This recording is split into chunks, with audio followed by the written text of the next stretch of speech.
এই জন্য এই কোরআনকে যারা অবহেলা করবে, এই কোরআনকে যারা ধারণ করবে না, কোরআনটা আজকে আমাদের ঘরে আছে, সকলের ঘরে আছে, কিন্তু রমজান মাস ছাড়া দেখা যায় আমরা কেউ কোরআন পড়তে চাই না।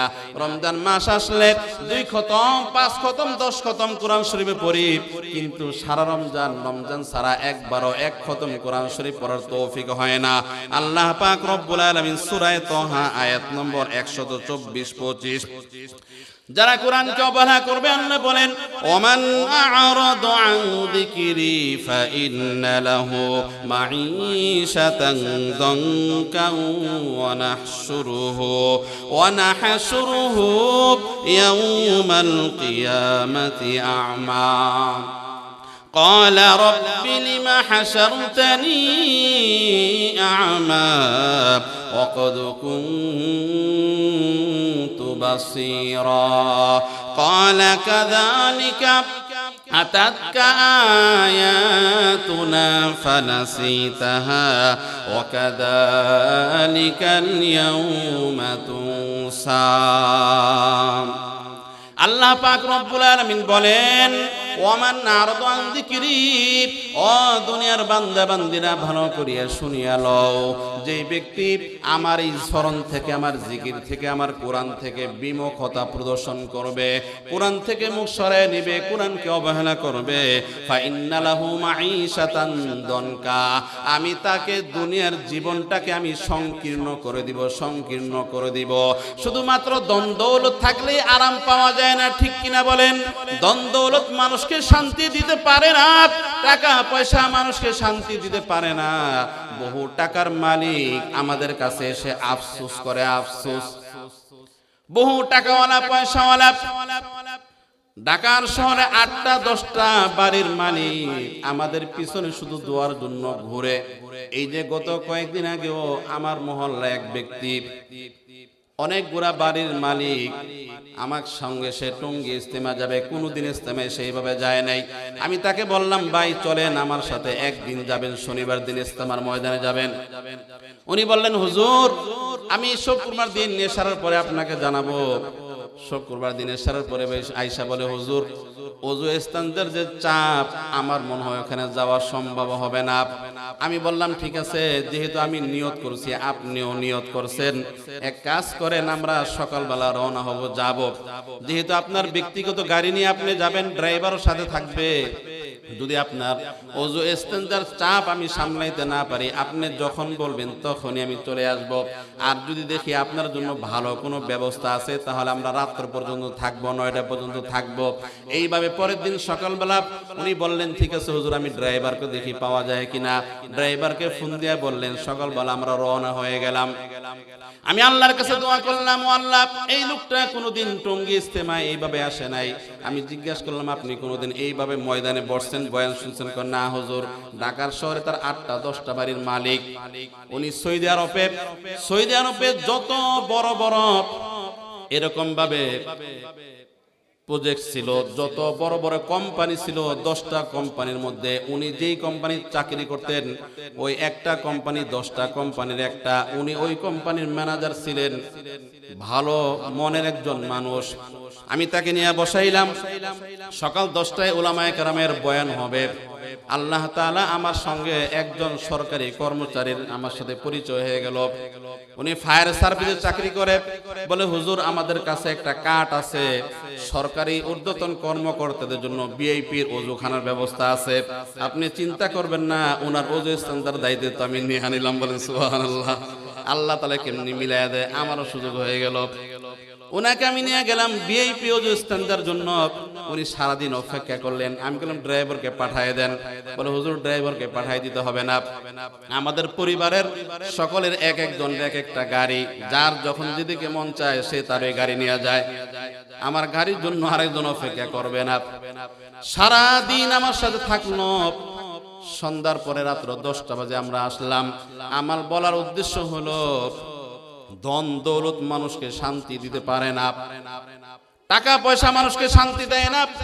আসল শান্তি হলো, আল্লাহ তাআলা বলেন, আলা বিযিকিরিল্লাহি তাতমাইন্নুল কুলুব, ও ও দুনিয়ার বান্দা বান্দিরা, আমাকে স্মরণ করো, আমাকে স্মরণ করো, আমার জিকির করো। الحمد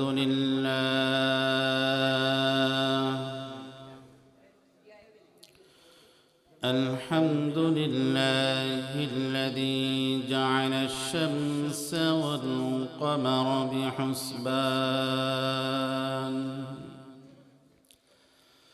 والنجم والشجر يسجدان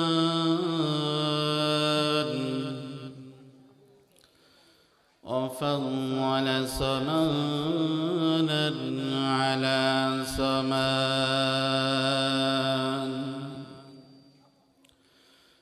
كما فضل مكانا على مكان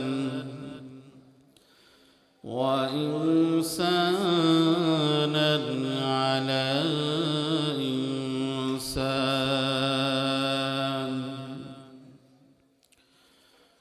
ونشهد أن لا إله إلا الله وحده لا شريك له ونشهد أن سيدنا وسندنا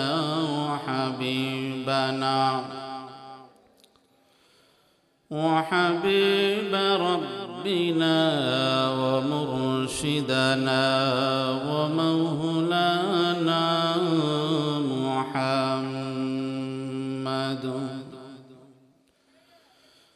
صلى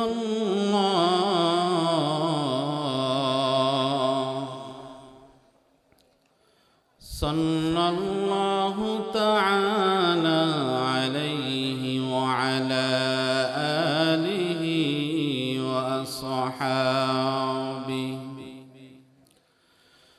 وأصحابه وبارك وسلم تسليما كثيرا.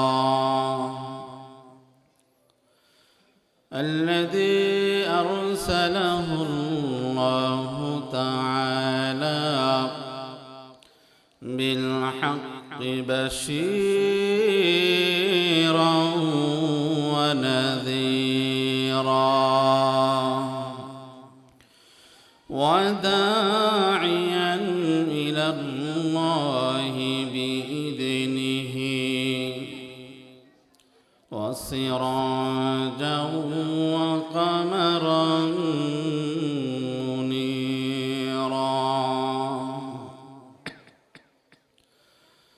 أما بعد فأعوذ بالله من الشيطان الرجيم. بسم الله الرحمن الرحيم.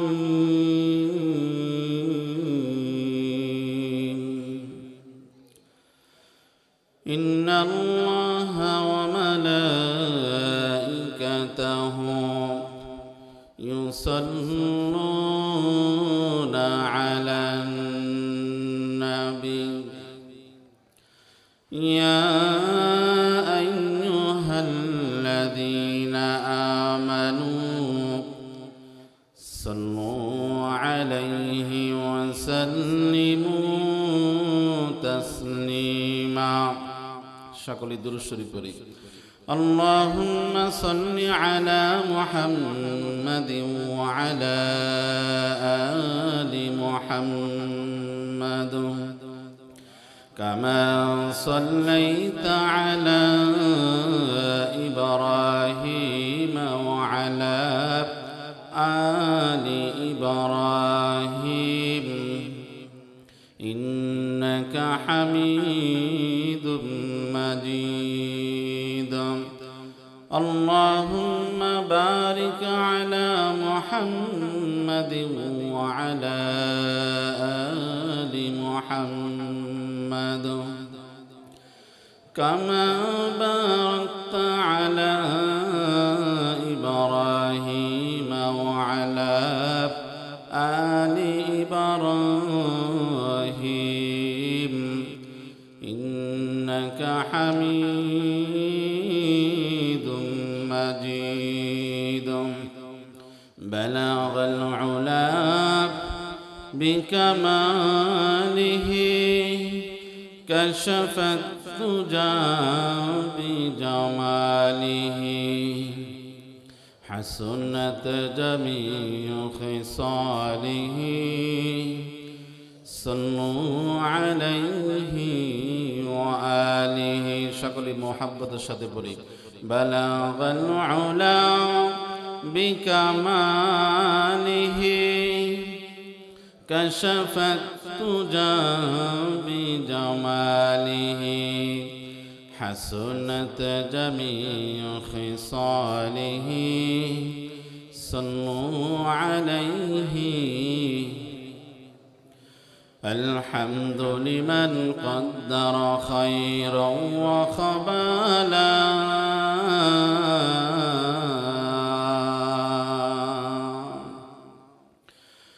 الحمد لمن قدر خيرا وخبالا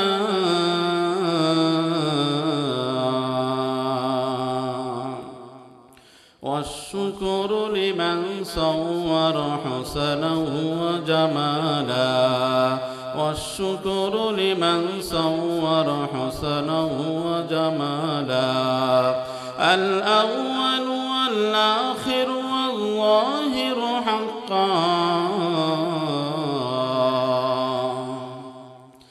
الأول والآخر والظاهر حقا الباطن مولاه بلا قيل وقالا والباطن مولاه بلا قيل وقالا لا زد ولا ند ولا حد لمولاه لا زد ولا ند ولا حد لمولاه الآن كما كان ولم يلق زوالا الآن كما كان ولم يلق زوالا لا شبه ولا مثل ولا كفو لمولاه لا شبه ولا مثل ولا كفو لمولاه لا ضد ولا والد لا عم وخالا لا ضد ولا والد لا عم وخالا الحمد لله আল্লাহ পাক রব্বুল আলামিনের দরবারে অশেষ শুকরিয়া যে আল্লাহ পাক রব্বুল আলামিন দীর্ঘ এক বছর পর মোহনপুরের এই ঐতিহ্যবাহী মাহফিলে আল্লাহ তাআলা আমাদেরকে পছন্দ করে ভালোবেসে মহব্বত করে যাচাই বাছাই করে আল্লাহ তাআলা মাগরিবের পর থেকে নিয়ে আমাদেরকে এই কোরআনের বাগানে জান্নাতের বাগানে ফুলের বাগানে বেহেশতের বাগানে আল্লাহ তাআলা আমাদেরকে আসার বসার তৌফিক দান করছেন সকলেই দিল থেকে শুকরিয়া আদায় করি আলহামদুলিল্লাহ মোহনপুর এই মাহফিলের জন্য আমরা দীর্ঘ এক বছর অধিক আগ্রহে আমরা তাকিয়ে থাকি যে আমাদের এই ঐতিহ্যবাহী মাহফিল কখন সংগঠিত হবে আসলে আমার কাছে মাঝে মাঝে অনিচ্ছা সত্ত্বেও এই মাহফিলের কথা স্মরণ হইলে চোখ থেকে পানি বের হয় এই জন্য মোহনপুর মানুষের এই মাহফিলকে কেন্দ্র করে যে আগ্রহ যে উদ্দীপনা যে ফুর্তি তাদের দেখা যায় আমার কাছে মাঝে মাঝে মনে হয় যে ঈদের দিনেও আমাদের এত পরিমাণ আনন্দ লাগে না, এই মাহফিল আসলে আমাদেরকে যেই পরিমাণ আনন্দ লাগে, ঠিক কিনা বলেন? আমি শুনলাম এই গত জুমায় মাত্র 5 মিনিটেই প্রায় 1,20,000 টাকা জুমার দিন কালেকশন হয়েছে। আমরা সবসময় বলি আমাদের মোহনপুর মসজিদ বিশাল এলাকা, একটা মাত্র মসজিদ, মানুষের দিল এত পরিমাণ দিনের জন্য কুরবান করে দেয়।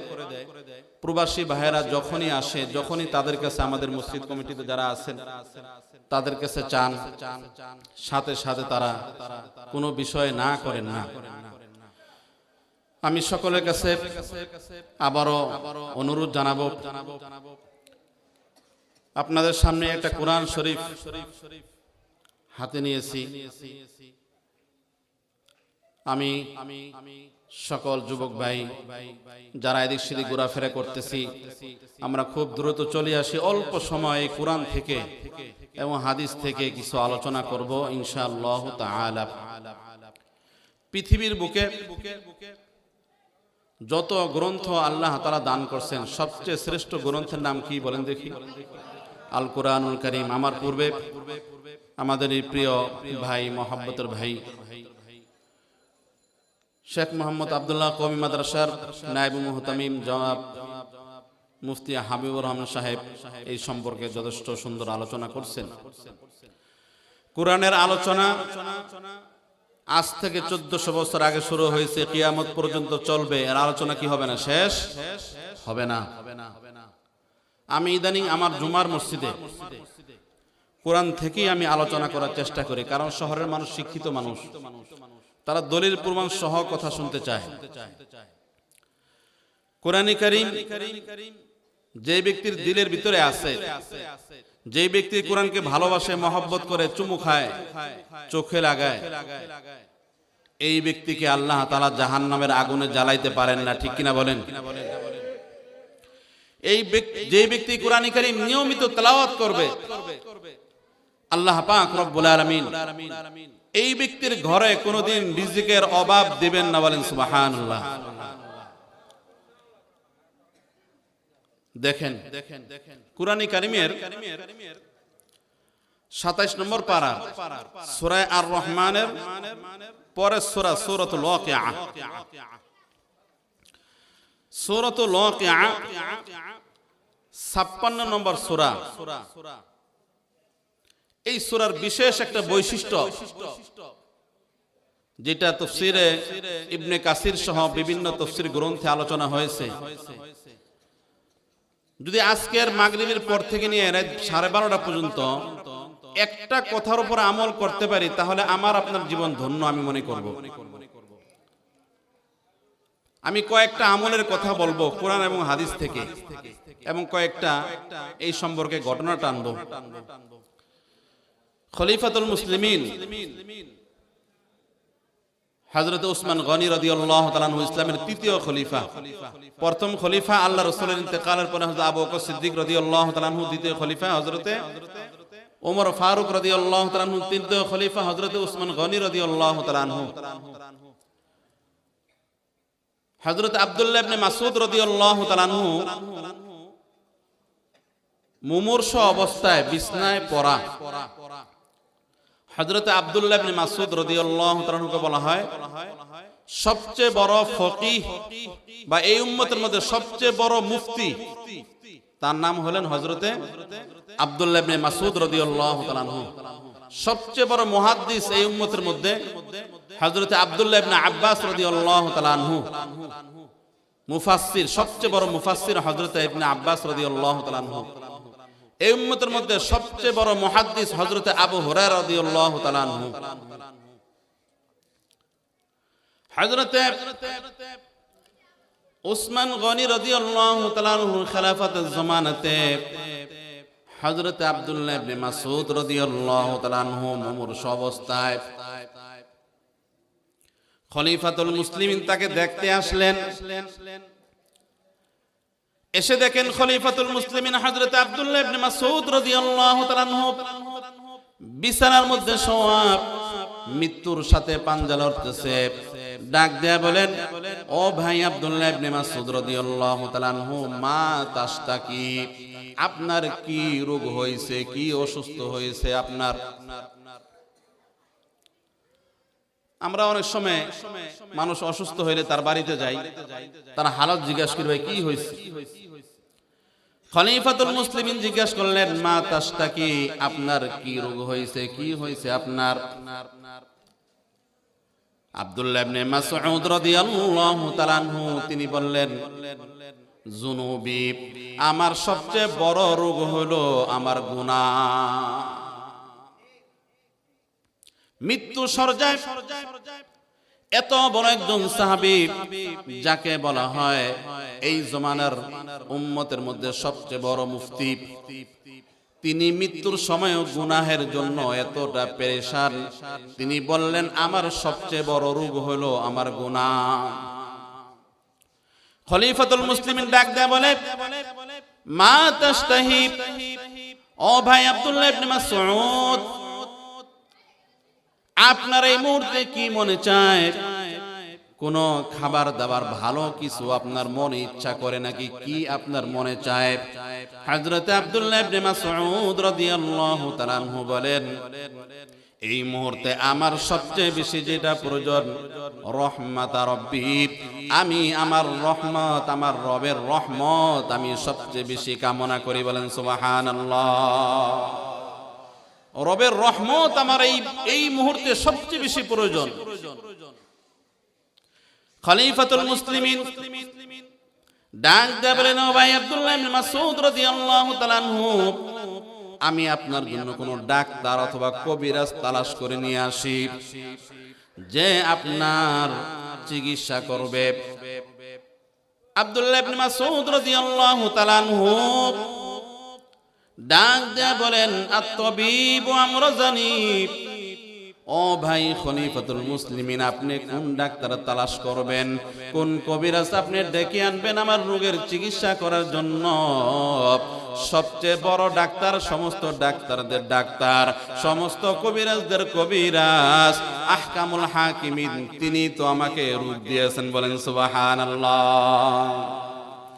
ডাক্তারদের ডাক্তার যিনি, ডাক্তার সৃষ্টি করলেন যিনি, কবিরাজ সৃষ্টি করলেন যিনি, যার নামের শুরুতে বলেছেন আহকামুল হাকিমিন, ওই আল্লাহ তাআলাই তো আমাকে রোগ দিয়েছেন। যদি আল্লাহ চান তাহলে আমি রোগ থেকে মুক্তি লাভ করব, আল্লাহ যদি না চান তাহলে কোনো ডাক্তার আমার রোগের চিকিৎসা করে আমাকে সুস্থ করতে পারবে না। ঠিক কিনা বলেন?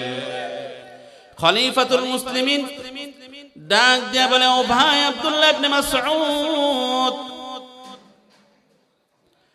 আমি আমার রাষ্ট্রীয় কোষাগার থেকে আপনার জন্য কিছু হাদিয়া, কিছু উপঢৌক নিয়ে আসি।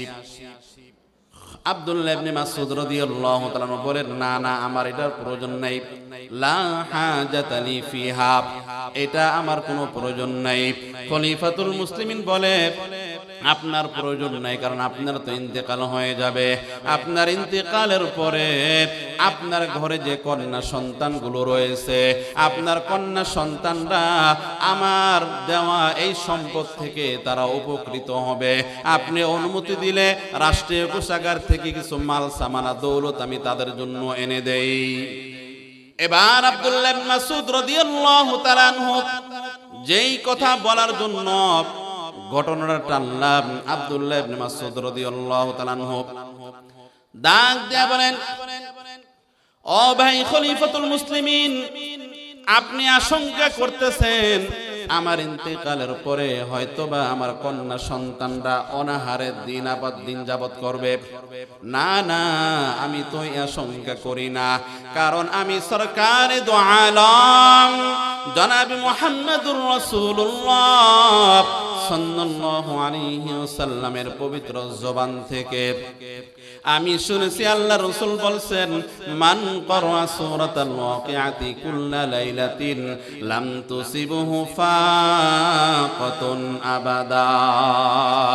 ও খলিফাতুল মুসলিমিন, সরকারে দু আলম জনাব মুহাম্মদুর রাসূলুল্লাহ সাল্লাল্লাহু আলাইহি ওয়াসাল্লাম জানিয়ে দিয়েছেন, মান ক্বারা সূরাতাল ওয়াকিআতি কুল্লা লাইলা, যেই ব্যক্তি প্রত্যহ রাত্রে সূরা ওয়াকিয়া তেলাওয়াত করবে, আল্লাহর হাবিব বলেন তার ঘরে কোনোদিন রিজিকের অভাব হবে না। বলেন সুবহানাল্লাহ।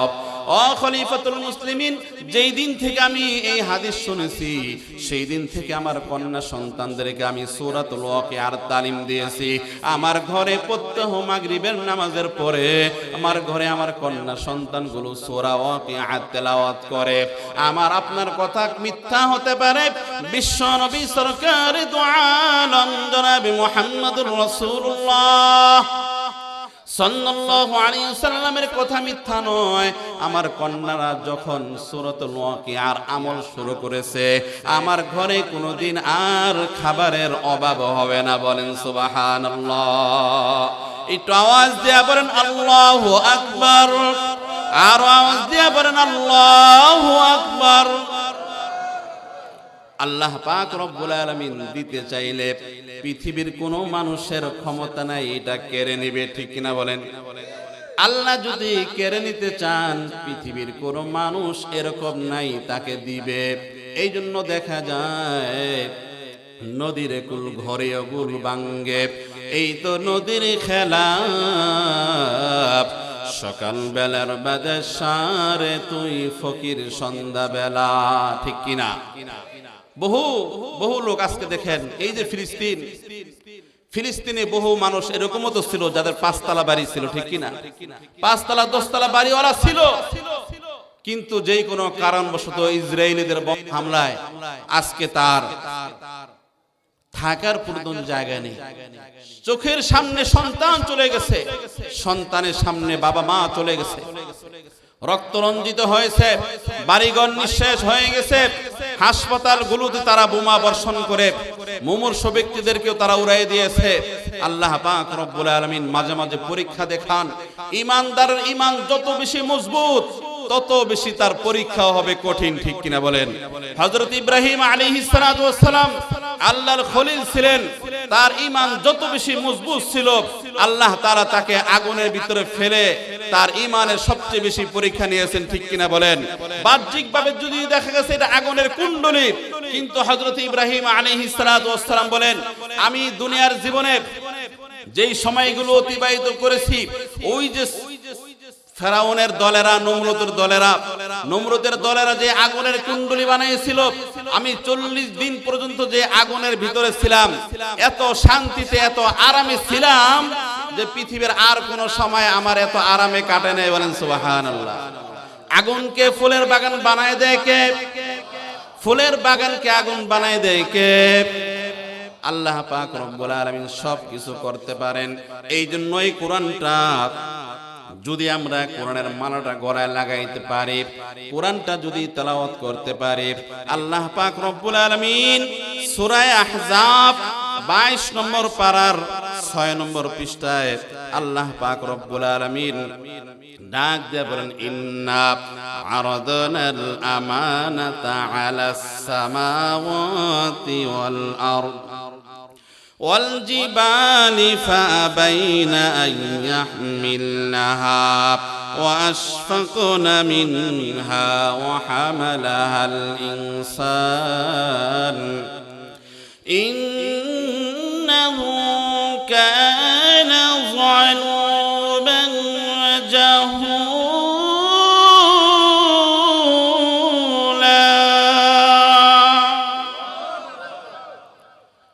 আল্লাহ পাক রব্বুল আলামিন বলেন ইন্না আরাদনাল আমানাতা আলাস সামাওয়াত। এই যে কোরআনটা আমি প্রথমে মানুষের উপর নাজিল করতে চাই নাই, এই আমানত আমি প্রথমে আলাস সামাওয়াত আসমানের উপর নাজিল করতে চাইলাম। আসমান অস্বীকার করল, আসমান বলে আল্লাহ এত জিনিস আমাদের উপরে তুমি দিয়েছো, আমাদের কোনো অসুবিধা হয় না। কোরআনের মর্যাদা এত বেশি, কোরআনের ভার সহ্য করা আমাদের মতো আসমানের ক্ষমতা হবে না। আসমান অস্বীকার করল। আল্লাহ বলেন আরদি, জমিনের উপরে কোরআনকে নাযিল করতে চাইলাম, এই আমানত দিতে চাইলাম।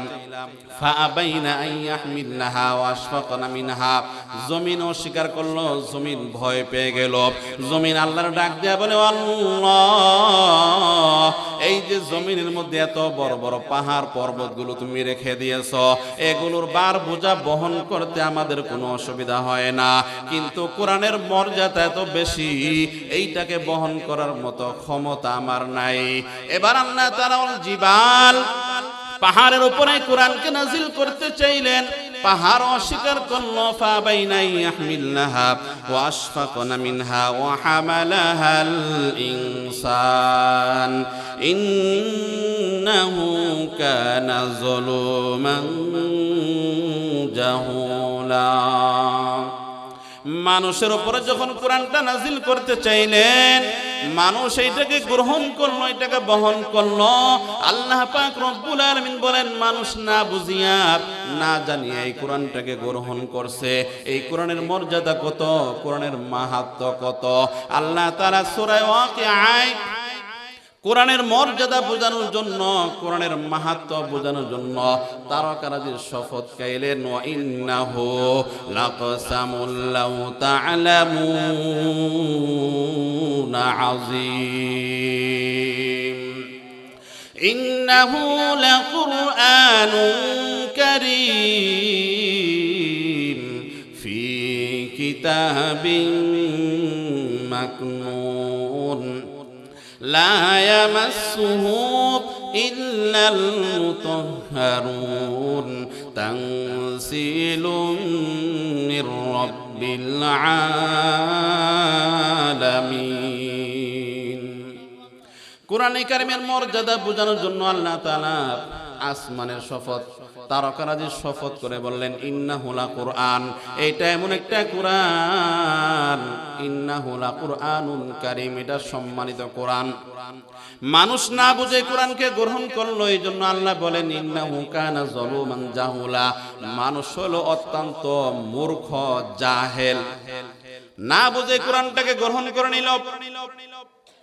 পৃথিবীর বুকে 104 খানা কিতাব আল্লাহ তাআলা নাযিল করলেন, বড় বড় 4টা কিতাব, এর মধ্যে একটা কোরআন। তাওরাত বিকৃত হয়ে গেছে, ইনজিল বিকৃত হয়ে গেছে, পরিবর্তন হয়ে গেছে, জাবর পরিবর্তন হয়ে গেছে। যেহেতু মানুষ এটাকে বুঝে নাই, না বুঝিয়ে গ্রহণ করেছে, এই জন্য আল্লাহ পাক রব্বুল আলামিন ঘোষণা দিয়ে দিলেন, ইন্না নাহনু নাযালনা যিকরা ওয়া ইন্না লাহু লাহাফিজুন।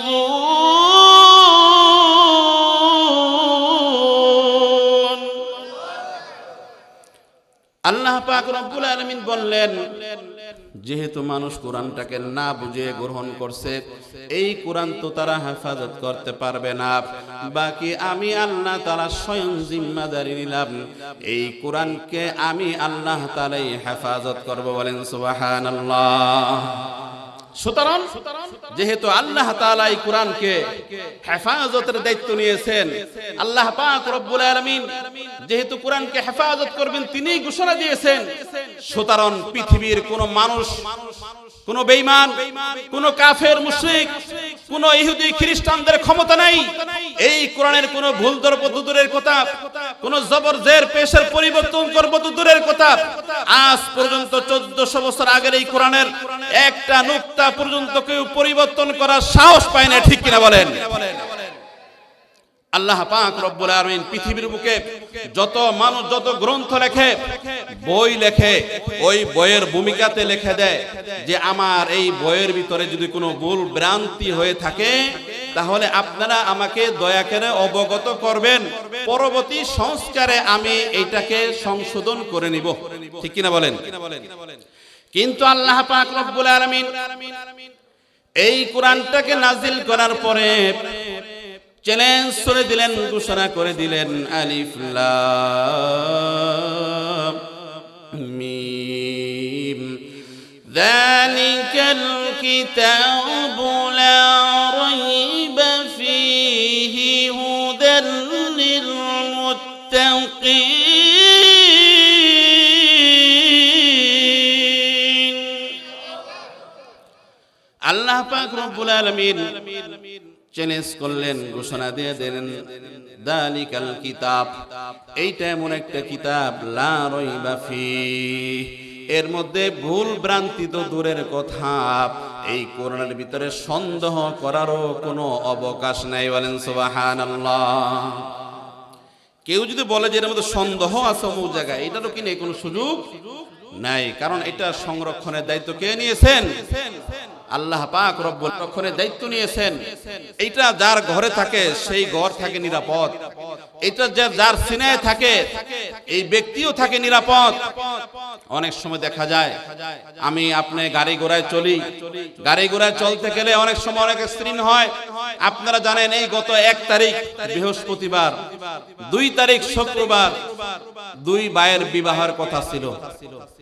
বৃহস্পতিবার এক ভাই বিবাহ করবে, শুক্রবার আরেক ভাই বিবাহ করবে, শনিবারে দুনো ভাইয়ের বৌভাত হবে একসাথে। 2 ভাই ছোট ভাই বড় ভাইকে আনার জন্য ফেরিঘাটে গিয়েছে, মোটরসাইকেল নিয়ে গেছে ছোট ভাই বড় ভাইকে আনার জন্য। আসার পথে একটা বালুর ট্রাক লরি এর সাথে ধাক্কা লেগে এক ভাই বড় ভাই জাগাতি দুনিয়া থেকে বিদায় নিয়ে চলে গেছে। আর ছোট ভাই হাসপাতালে ভর্তি হওয়ার পর কিছুক্ষণ পর তারও মৃত্যুর সংবাদ চলে আসছে।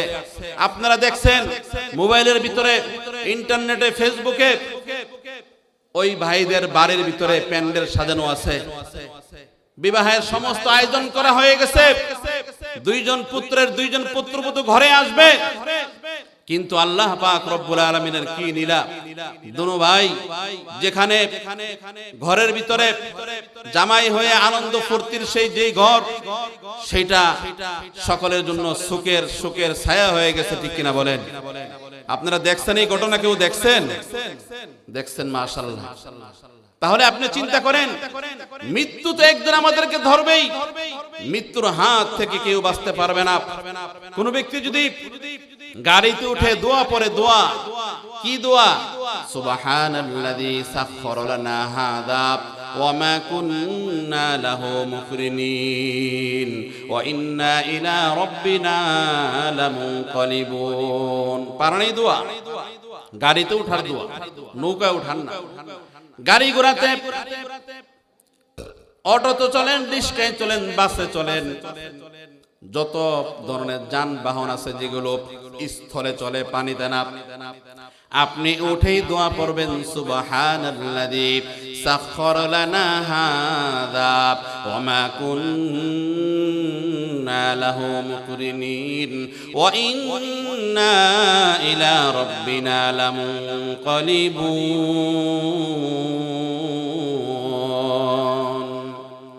এই দোয়া আল্লাহ তাআলা কোরআনে কারিমের ভিতরে আমাদেরকে শিখিয়ে দিয়েছেন। যখনই আপনি গাড়িতে উঠে এই দোয়া পড়বেন, যদি কোনো কারণে গাড়িটা অ্যাক্সিডেন্ট হওয়ার আশঙ্কা থাকে, আপনার দোয়ার বরকতে আল্লাহ তাআলা আপনাকে নিরাপদে আপনার গন্তব্যে পৌঁছায় দিবেন। বলেন সুবহানাল্লাহ। এই জন্য এই কোরআনকে যারা অবহেলা করবে, এই কোরআনকে যারা ধারণ করবে না, কোরআনটা আজকে আমাদের ঘরে আছে, সকলের ঘরে আছে, কিন্তু রমজান মাস ছাড়া দেখা যায় আমরা কেউ কোরআন পড়তে চাই না। রমজান মাস আসলে 2 খতম, 5 খতম, 10 খতম কোরআন শরীফে পড়ি, কিন্তু সারা রমজান ছাড়া একবারও 1 খতম কোরআন শরীফ পড়ার তৌফিক হয় না। আল্লাহ পাক রব্বুল আলামিন সূরা তাহা আয়াত নম্বর 124-25 যারা কোরআনকে অবহেলা করবে, আল্লাহ বলেন, ওমান আ'রাদা আন যিকরি ফাইন্না লাহু মাঈশাতান দানকান ওয়া নাহশুরুহু ইয়াওমাল কিয়ামাতি আ'মা قال رب لم حشرتني أعمى وقد كنت بصيرا قال كذلك أتتك آياتنا فنسيتها وكذلك اليوم تنسى। আল্লাহ পাক রব্বুল আলামিন বলেন, ওয়ামান নারদু আন যিকরি, ও দুনিয়ার বান্দা বান্দিরা ভালো করিয়া শুনিয়া লও, যে ব্যক্তি আমার এই স্মরণ থেকে, আমার জিকির থেকে, আমার কোরআন থেকে বিমুখতা প্রদর্শন করবে, কোরআন থেকে মুখ সরায় নিবে, কোরআনকে অবহেলা করবে, ফাইন্না লাহু মাঈশাতান দনকা, আমি তাকে দুনিয়ার জীবনটাকে আমি সংকীর্ণ করে দিব, সংকীর্ণ করে দিব। শুধুমাত্র ধন দৌলত থাকলেই আরাম পাওয়া যায় না, ঠিক কিনা বলেন? ধন দৌলত মানুষকে শান্তি দিতে পারে না, টাকা পয়সা মানুষকে শান্তি দিতে পারে না। বহু টাকার মালিক আমাদের কাছে এসে আফসোস করে, আফসোস। বহু টাকাওয়ালা পয়সাওয়ালা ঢাকার শহরে 8টা 10টা বাড়ির মালিক আমাদের পিছনে শুধু দোয়ার জন্য ঘুরে। এই যে গত কয়েকদিন আগেও আমার মহল্লায় এক ব্যক্তি, অনেকগুলা বাড়ির মালিক, আমার সঙ্গে সে টঙ্গী ইজতেমা যাবে, কোনোদিন ইজতেমায় সেইভাবে যায় নাই। আমি তাকে বললাম, ভাই চলেন আমার সাথে, একদিন যাবেন, শনিবার দিন ইজতেমার ময়দানে যাবেন। উনি বললেন, হুজুর আমি শুক্রবার দিন নেশার পরে আপনাকে জানাবো। শুক্রবার দিন নেশার পরে আয়েশা বলে, হুজুর ওযু ইস্তেঞ্জার যে চাপ, আমার মনে হয় ওখানে যাওয়া সম্ভব হবে না। আমি বললাম, ঠিক আছে, যেহেতু আমি নিয়ত করছি, আপনিও নিয়ত করছেন, এক কাজ করেন, আমরা সকালবেলা রওনা হব, যাব।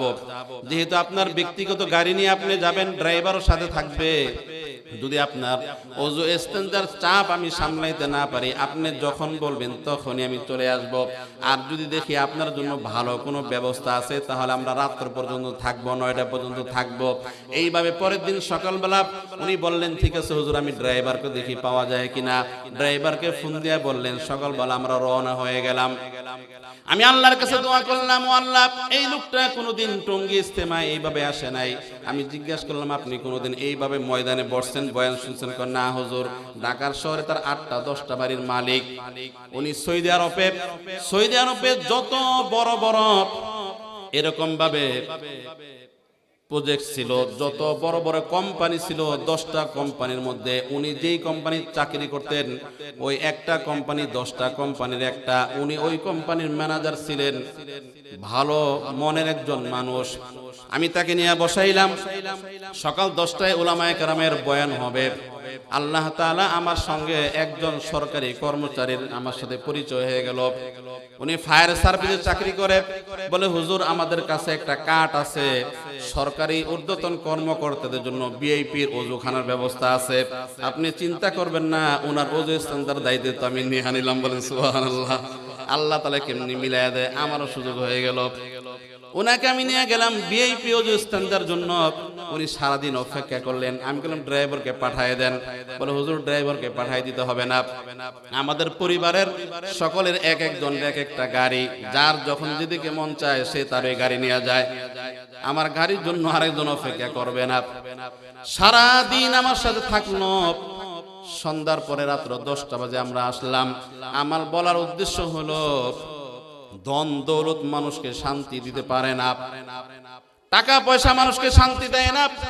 আসল শান্তি হলো, আল্লাহ তাআলা বলেন, আলা বিযিকিরিল্লাহি তাতমাইন্নুল কুলুব। ও দুনিয়ার বান্দা বান্দিরা, আমাকে স্মরণ করো, আমাকে স্মরণ করো, আমার জিকির করো, তাহলে দেখবা তোমার দিলের ভিতরে শান্তি চলে আসছে। বলেন সুবহানাল্লাহ। এই জন্য একটু জিকির করা যায় কিনা বলেন? বলেন সুবহানাল্লাহ, আলহামদুলিল্লাহ, লা ইলাহা ইল্লাল্লাহ, সুবহানাল্লাহ, আলহামদুলিল্লাহ, লা ইলাহা সুবহানাল্লাহ, আলহামদুলিল্লাহ, লা ইলাহা, জোরে সুবহানাল্লাহ।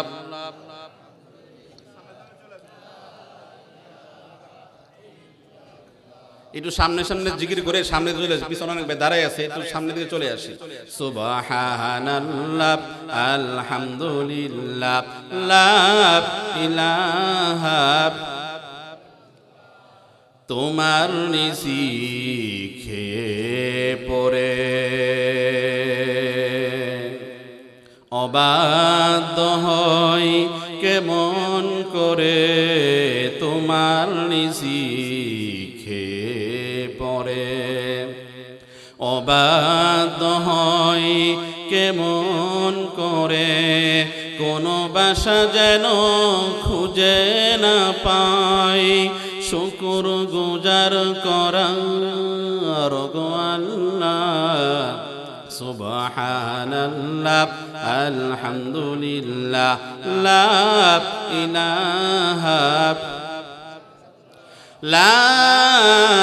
ইলাহা ইল্লাল্লাহু মুহাম্মাদুর রাসূলুল্লাহ সকলেই বলি সাল্লাল্লাহু আলাইহি ওয়াসাল্লাম। এবার শুনেন, কুরআনে কারীমের মহব্বত আর ভালোবাসা দিলের ভিতরে থাকলে কবরের ভিতরে আপনার জন্য কেমন আরাম আয়েশের ব্যবস্থা হবে। ইমাম গাযালী রাহমাতুল্লাহি আলাইহি স্বপ্নে যুগে জানতে পারলেন, আল্লাহ পাক রব্বুল আলামিন ইমাম গাযালীকে জানাই দিলেন, ও ইমাম গাযালী, আমার একজন পেয়ারা বান্দা, আমার একজন ওলি রহমতপুর গ্রামে আব্দুর রহমান নামক আমার একজন পেয়ারা বান্দা ইন্তেকাল করেছে। ওই গ্রামে কোনো আলেম ওলামা নাই, কোনো হক্কানি আলেম নাই। লোকটাকে দাফন করবে, লোকটাকে সুন্নত তরিকায় গোসল দিবে। ও গাযালী, আমি আল্লাহ তাআলা তোমাকে দায়িত্ব দিলাম, রহমতপুর গ্রামে আমার পেয়ারা বান্দা আব্দুর রহমানের সুন্নত তরিকায় গোসল দেওয়ার জিম্মাদারি, সুন্নত তরিকায় কাফন পরানোর জিম্মাদারি, সুন্নত তরিকায় কবরে রাখার জিম্মাদারি আমি আল্লাহ তাআলা তোমাকে দিয়ে দিলাম। ইমাম গাযালী রাহমাতুল্লাহি আলাইহি স্বপ্নে দেখে হঠাৎ করে ঘুম থেকে জাগ্রত হয়ে গেলেন। ঘুম থেকে জাগ্রত হইয়া তিনি রওনা হয়ে গেলেন রহমতপুর গ্রামের দিকে। তন্ন তন্ন করে রহমতপুর গ্রামে তিনি তালাশ করতেছেন, আল্লাহর এমন কোন পেয়ারা বান্দা গত রাত্রে ইন্তেকাল করছে নাকি আব্দুর রহমান নামে। গ্রাম খুঁজে খুঁজে কেউ বলতে পারে না আল্লাহর কোন পেয়ারা বান্দা, আল্লাহর কোন খাঁটি ওলি গত রাত্রে ইন্তেকাল করেছে। হঠাৎ করে একজন লোক সংবাদ দেয়, ও আল্লাহর গোলাম, এই এলাকায় আল্লাহর কোন ওলি মারা গেছে কিনা আমাদের জানা নাই। বাকি ওই যে এলাকার শেষ মাথায় জঙ্গলের ভিতরে ছোট্ট একটা ঝুপড়ির ভিতরে আব্দুর রহমান নামক একজন ব্যক্তি গত রাত্রে ইন্তেকাল করেছেন। আল্লাহু আকবার। ইমাম গাযালী রাহমাতুল্লাহি আলাইহি তিনি বলেন, তাহলে আমি তো আল্লাহর ওই পেয়ারা বান্দা আল্লাহর ওলি আব্দুর রহমান নামক ওই লোকটাকে তো আমি তালাশ করতেছি। ইমাম গাযালী রাহমাতুল্লাহি আলাইহি রওনা হয়ে গেছেন জঙ্গলের শেষ মাথায়। তিনি গেছেন, যাওয়ার পরে দেখেন একটা খাটিয়ার মধ্যে একটা লাশ সাদা কাপড় দিয়া ঢাকা। স্বজন আত্মীয় স্বজনরা লাশের পাশে বসে বসে কান্নাকাটি করে। ইমাম গাযালী রাহমাতুল্লাহি আলাইহি ডাক দিয়ে বলেন, তোমরা কেন কাঁদো? সন্তানরা বলে, দেখেন এটা আমার বাবার লাশ, গত রাত্রে ইন্তেকাল করেছে। এলাকার মধ্যে কোনো আলেম নাই, হক্কানি কোনো বুজুর্গ নাই যে সুন্নত তরিকায় আমার পিতার জানাজা পড়বে, আমার পিতাকে দাফন কাফন করবে। ইমাম গাযালী রাহমাতুল্লাহি আলাইহি ডাক দিয়ে বলে, তোমাদের টেনশন করতে হবে না, আল্লাহ পাক রব্বুল আলামিনের পক্ষ থেকে আমাকে পাঠানো হয়েছে। ইমাম গাযালী রাহমাতুল্লাহি আলাইহি আব্দুর রহমান নামক ওই আল্লাহর পেয়ারা বান্দাকে সুন্নত তরিকায় তিনি গোসল করাই দিলেন। সুন্নত তরিকায় তাকে কাফনের ব্যবস্থা করলেন, সুন্নত তরিকায় তাকে দাফন করে দিলেন। এরপরে আব্দুর রহমান নামক আল্লাহর পেয়ারার কবরে ইমাম গাযালী রাহমাতুল্লাহি আলাইহি স্বয়ং নামলেন। ইমাম গাযালী রাহমাতুল্লাহি আলাইহি কবরের ভিতরে নেমে গেলেন। আল্লাহর পেয়ারা বান্দা একজন কাঠুরিয়া মানুষ, সাধারণ মানুষ, জঙ্গলে বসবাস করে। তাকে যখন দাফন করলেন, দাফন করার সঙ্গে সঙ্গে ইমাম গাযালী রাহমাতুল্লাহি আলাইহি তাকায় দেখেন কবরের ভিতর থেকে খুশবু সুঘ্রাণ বের হইতেছে, বলেন আল্লাহু আকবার। আরেকটা আওয়াজ দেয়া বলেন আল্লাহু আকবার। ইমাম গাজ্জালী রাহমাতুল্লাহি আলাইহি লাশটাকে শোয়ানোর সঙ্গে সঙ্গে কবর থেকে খুশবু বের হয়ে গেল। ইমাম গাজ্জালী রাহমাতুল্লাহি আলাইহি একটা একটা করে বাঁশ দিতেছেন, খলফা দিতেছেন, আর মনে মনে তিনি ভাবতেছেন এই জঙ্গলে একজন কাঠুরিয়া মানুষ, কাঠ কেটে তিনি জীবন যাপন করতেন, এমন কি আমল করেছেন যে আমলের কারণে আল্লাহ পাক রব্বুল আলামিন তাকে ওলি আল্লাহর মর্যাদায় তাকে ভূষিত করে দিয়েছেন। ইমাম গাজ্জালী রাহমাতুল্লাহি আলাইহি তাকে বাঁশ দিয়ে, খলপা দিয়ে, মাটি দিয়ে তাকে দাফন করে তার সন্তানদেরকে জিজ্ঞাসা করলেন, ও আব্দুর রহমানের সন্তানেরা, তোমার পিতার এমন কি আমল ছিল যেই আমলের কারণে আল্লাহ পাক রব্বুল আলামিন তোমার পিতাকে ওলি আল্লাহর কাতারে দাঁড় করায় দিয়েছেন? বলেন সুবহানাল্লাহ। সন্তানরা ডাক দিয়ে বলতেছে, আমার পিতার এমন কোন আমল ছিল আমাদের জানা নাই, হয়তোবা আমাদের মায়ের কাছে জিজ্ঞেস করলে জানা যাইতে পারে। ইমাম গাজ্জালী রাহমাতুল্লাহি আলাইহি বাড়ির ভিতরে এসে আব্দুর রহমান নামক ওই ব্যক্তির স্ত্রীকে ডাক দেয়া বললেন, ও আব্দুর রহমানের স্ত্রী। ইমাম গাজ্জালী রাহমাতুল্লাহি আলাইহি বলেন, তোমার স্বামী এমন কি আমল করত যে আমলের কারণে আল্লাহ পাক রব্বুল আলামিন তাকে কবরে রাখার সঙ্গে সঙ্গে তার কবর থেকে খুশবু বের হইতে শুরু হয়ে গেছে? পর্দার আড়াল থেকে আব্দুর রহমানের স্ত্রী ডাক দিয়ে বলে, ও ইমাম, আমার স্বামী একজন মূর্খ মানুষ, কাঠুরিয়া মানুষ, এমন কোন আমল আমার স্বামী ছিল না। আমার স্বামী ছোট্টবেলা মক্তবে যাইয়া, মসজিদের মক্তবে যাইয়া কোরআনে কারীম শিখতে পারে নাই। আমার স্বামী মাদ্রাসায় ভর্তি হইয়া কোরআন হাদিস শিখে নাই, কোনো আমল তার জানা ছিল না। সারাদিন জঙ্গলে কাঠ কাটতো, বাজারে বিকাল বেলায় কাঠগুলো বিক্রি করত, সামান্য কিছু উপার্জন করে এটাই আমাদের সংসার চলতো।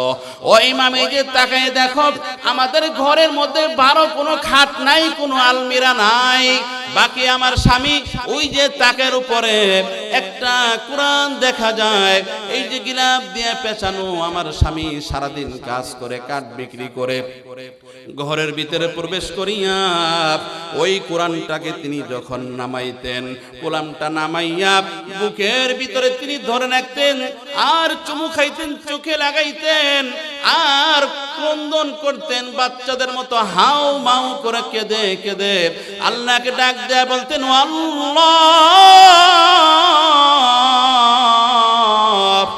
আমি একজন সাধারণ মূর্খ কাঠুরিয়া মানুষ, আমার কোনো ইলম নাই, আমল নাই, আমি ছোট্টবেলা মক্তবে গিয়া কোরআনে কারীম শিখতে পারি নাই। ও আল্লাহ, মাদ্রাসায় ভর্তি হয়ে আমি কোনো ইলম শিখতে পারি নাই। আমি জানি তোমার এই কালামটা সত্য, এই কালামের ভিতরে তুমি যা বলেছো সবই সত্য। আল্লাহ পাক রব্বুল আলামিনকে ডাক দিয়া দিয়া তিনি ক্রন্দন করে করে আহাজারি করতেন, আর তিনি আঙ্গুল বুলাইতেন। ইমাম গাজ্জালী রাহমাতুল্লাহি আলাইহিকে তার বিবিকে ডাক দিয়া, তার বিবি ডাক দিয়া বলতেছে, ও ইমাম, আমার স্বামী হাউমাউ করে কাঁদতেন, চোখের পানি ফেলতেন, এই যে তাকায় দেখো, আজও পর্যন্ত আমার স্বামীর চোখের পানিগুলো বেয়ে বেয়ে কোরআনের পাতার মধ্যে পড়েছে, আমার স্বামীর চোখের পানির পাতার মধ্যে পড়েছে। আমার স্বামী সেই কফির মধ্যে আঙ্গুল বুলাইতেন আর ডেকে ডেকে বলতেন, আল্লাহ, আমাকে তুমি মাফ করে দাও, আমি তোমার কোরআনটা শিখতে পারি নাই, আমল করতে পারি নাই। ও ইমাম, তাকে দেখেন, এখনো পর্যন্ত আমার স্বামীর আঙ্গুলের দাগ কোরআনে কারীমের ভিতরে দেখা যায়। ইমাম গাজ্জালী রাহমাতুল্লাহি আলাইহি ডাক দিয়ে বলেন, ও আব্দুর রহমানের বিবি, আমাকে আর বলতে হবে না, আল্লাহ পাক রব্বুল আলামিন তোমার স্বামীর এই যে কোরআনের সাথে প্রেম আর ভালোবাসা মহব্বতের কারণে আল্লাহ পাক রব্বুল আলামিন তোমার স্বামীকে ওয়ালায়াতের মাকাম দান করেছেন। বলেন সুবহানাল্লাহ।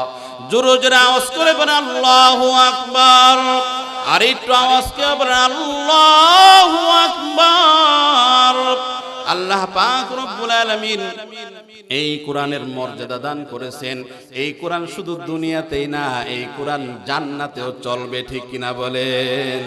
পৃথিবীর সব কিছু দুনিয়াতেই শেষ হয়ে যাবে, সমস্ত শিক্ষা দীক্ষা সব দুনিয়াতেই শেষ। এই কোরআনের শিক্ষা দুনিয়াতেও আছে, জান্নাতেও চলবে। কোরআন ওয়ালাদেরকে আল্লাহ পাক রব্বুল আলামিন বলবেন, ইকরা, এই পড়ো পড়ো, অর্তাকি, তুমি চড়ো জান্নাতের এক এক তালায় তুমি চড়ো, ওয়ারাত্তিল কামা কুনতা তুরাত্তিলু ফিদ দুনিয়া। দুনিয়াতে তুমি যেরকম তার তিলের সাথে তেলাওয়াত করতে, আজকে তুমি পড়ো। স্বয়ং আল্লাহ পাক রব্বুল আলামিন কোরআন ওয়ালার থেকে কোরআনে কারীম শুনবেন, বলেন সুবহানাল্লাহ। কত মধুর এই তেলাওয়াত। জান্নাতের ভিতরে কোরআন তেলাওয়াতের মাহফিল বসবে। মাহফিল দুনিয়াতে যেরকম আপনারা মাহফিলে বসছেন, এখানে একজন প্রধান বক্তা আছে, একজন বিশেষ বক্তা আছে, একজন প্রধান অতিথি আছে না নাই? জান্নাতের ভিতরে একটা মাহফিল হবে, কোরআনের মাহফিল। ওই মাহফিলের ভিতরে প্রধান বক্তাও থাকবেন, বিশেষ বক্তাও থাকবেন, আবার প্রধান অতিথিও থাকবেন। ওই মাহফিলের বিশেষ বক্তা হিসাবে যিনি থাকবেন তিনি হলেন হযরতে দাউদ আলাইহিস সালাতু ওয়াস সালাম, বলেন সুবহানাল্লাহ। ওই মাহফিলের প্রধান বক্তা থাকবেন সরকারে দু আলম জনাব মুহাম্মদুর রাসূলুল্লাহ সাল্লাল্লাহু আলাইহি ওয়াসাল্লাম। আর ওই মাহফিলের সভাপতি থাকবেন স্বয়ং আল্লাহ, বলেন সুবহানাল্লাহ। লম্বা আলোচনা, ওই দিকে গেলে আমার আলোচনা শেষ হবে না।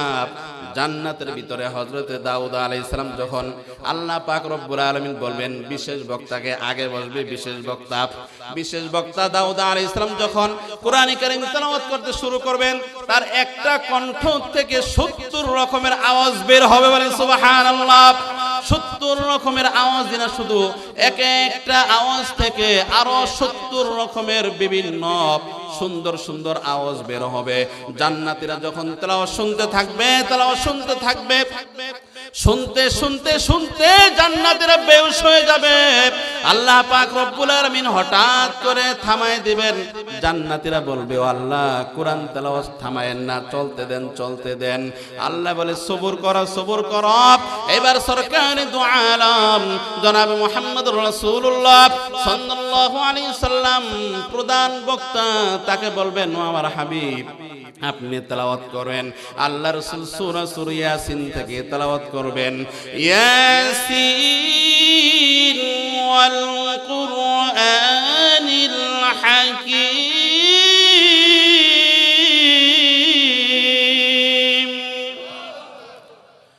আল্লাহর হাবিব যখন সূরা ইয়াসিন থেকে তেলাওয়াত শুরু করবেন, মানুষগুলো হেলতে দুলতে থাকবে, পাগল পারা হয়ে যাবে। এত সুন্দর মধুর কণ্ঠ, দাউদ আলাইহিস সালামের কণ্ঠর চাইতে আরো সুন্দর কণ্ঠ, পাগল হয়ে যাবে।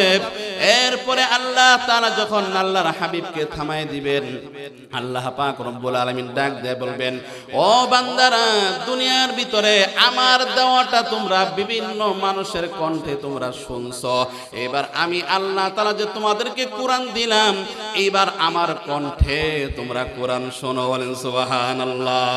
যে আল্লাহ কোরআন দিলেন, ওই আল্লাহ যখন তেলাওয়াত করবেন আর হুঁশ থাকবেনি, হুঁশ থাকার কথা না। আল্লাহ পাক রব্বুল আলামিন সূরা আর রহমান থেকে তেলাওয়াত করবেন, একটু ভিন্ন ভঙ্গিতে আল্লাহ তাআলা তেলাওয়াত করবেন। আনার রহমান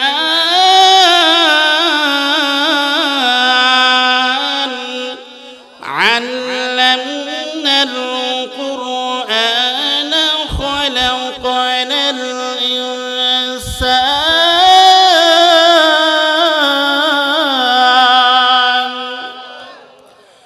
আল্লাহ পাক রব্বুল আলামিন সূরা আর রহমান থেকে যখন তেলাওয়াত শুরু করবেন, একদিন নয়, 2 দিন নয়, 1 মাস নয়, 1000 নয়, লক্ষ লক্ষ বছর চলে যাবে। মানুষগুলো পাগল পারার মতো হয়ে কোরআন তেলাওয়াত শুনতে থাকবে, বলেন সুবহানাল্লাহ।